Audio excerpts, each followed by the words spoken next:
Dear students, आप सभी का रघुवंशी सर बायोलॉजी क्लास में पुनः स्वागत है। बच्चों, आप सभी लोग नीट यूजी एग्जाम के एस्पायरेंट्स हैं।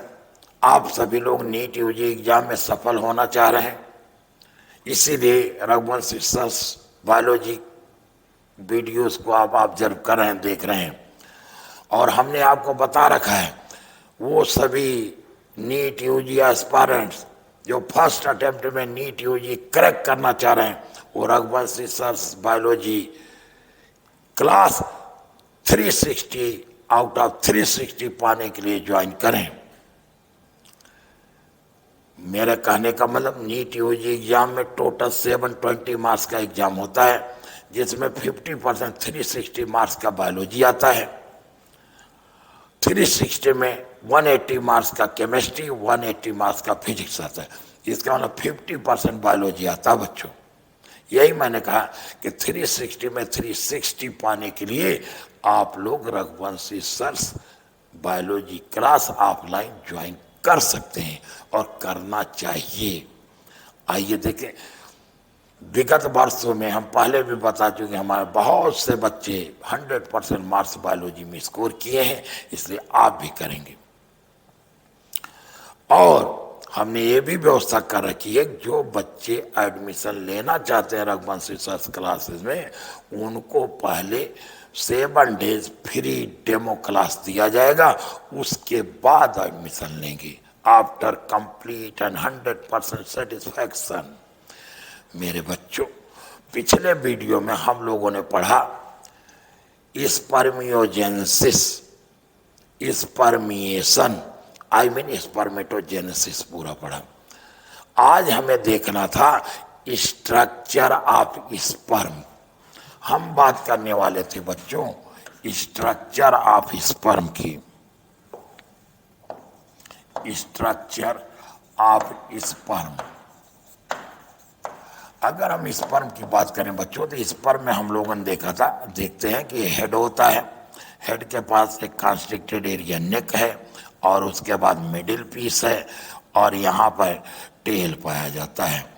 इस हेड रीजन में क्या होता है, हैप्लॉइड इलांगेटेड न्यूक्लियस होता है। ये न्यूक्लियस है इलांगेटेड, यहाँ कहीं सेंट्रियोल होता है, और इससे डेवलप होता है टेल, स्पर्म टेल। ये नेक हो गया, ये हेड हो गया, और इस हेड के ऊपर कैप लाइक स्ट्रक्चर होता है, that is called as acrosome.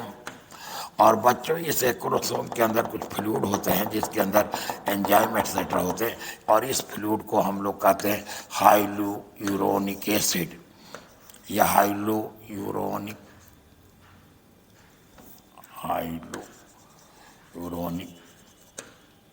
Acid. और ये मिडिल पीस हो गया, और इस मिडिल पीस में यहाँ पे क्या होता है, स्पाइरली कॉइल्ड माइटोकॉन्ड्रिया पाई जाती है, which provides energy for sperm motility.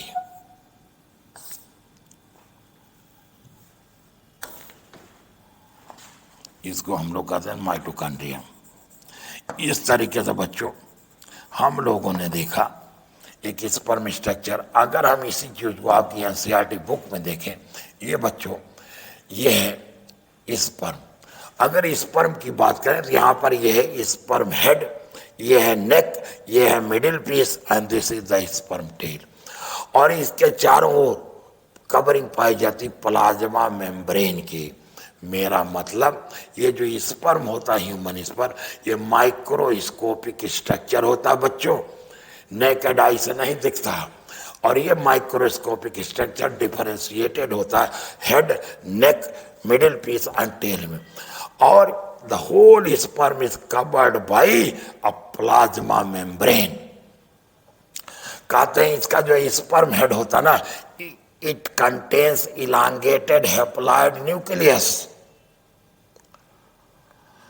कहते हैं बच्चों anterior portion of this head is covered by a cap-like structure called as acrosome, और इस एक्रोसोम के अंदर भरा रहता है फ्लूइड, रिच इन एंजाइम, यह एंजाइम रिच फ्रूट से भरा होता है और यह एंजाइम क्या करता है, हेल्प करता है फर्टिलाइजेशन ऑफ ओम। कहते हैं the middle piece of it possess numerous mitochondria which are arranged in a spiral manner, and these mitochondria produce energy for the movement of the tail that facilitate sperm motility essential for fertilization। कहते हैं बच्चों human male ejaculates about 200 to 300 millions of sperm। कहते हैं एक human male इजोकुलेट करता 200 to 300 million of sperm कब in single इजोकुलेशन।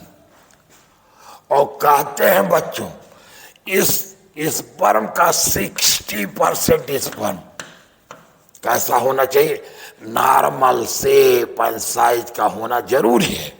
कहते 60% sperms must have normal shape and size, और फिर कहते हैं at least 40% of them must show vigorous motility.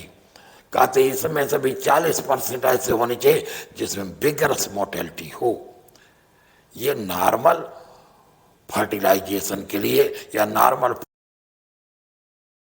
बातें, कितनी बातें कि सिंगल एजुकुलेशन में लगभग 200 to 300 मिलियन ऑफ स्पर्म्स होने चाहिए, और इनमें भी 60% स्पर्म नॉर्मल शेप साइज के होने चाहिए, और उनमें भी 40% में बिगरस मोटिलिटी होनी चाहिए। अब बच्चों कहते हैं sperms release from the seminiferous tubules are transported by the accessory ducts. मतलब जो स्पर्म रिलीज होते हैं सेमनिफेरस ट्यूब्यूल से, वो रेटिटेस्टिस में आते हैं, फिर वो वासा इफरेंसिया में आते हैं, फिर वो इपिडिडाइमिस से होकर वास डिफरेंस में आते हैं। इनको क्या कहते हैं, एक्सेसरी डक्ट्स। इन एक्सेसरी डक्ट्स के थ्रू स्पर्म ट्रांसपोर्ट होते हैं। कहते हैं बच्चों secretions of epididymis, vas deferens, seminal vesicle and prostate gland are essential for maturation and motility of sperms। Sperm motility के लिए इपिडिडाइमिस, वास डिफरेंस, सेमाइनल वेसिकल और प्रोस्टेट ग्लैंड के सिक्रेशन एसेंशियल हैं। किसके लिए, for the maturation and motility of sperms. कहते हैं बच्चों the seminal plasma along with sperm constitute the semen। Sperm plus seminal plasma, seminal plasma कौन सिक्रीट करता है, कहते हैं बच्चों the secretion of seminal fluid and prostate gland, ये बनाते हैं सेमाइनल फ्लूइड या सेमाइनल प्लाज्मा। इस सेमाइनल प्लाज्मा और स्पर्म दोनों को एक साथ कहा जाता सीमेन। कहते हैं the functions of male sex accessory ducts and glands are maintained by testicular hormones.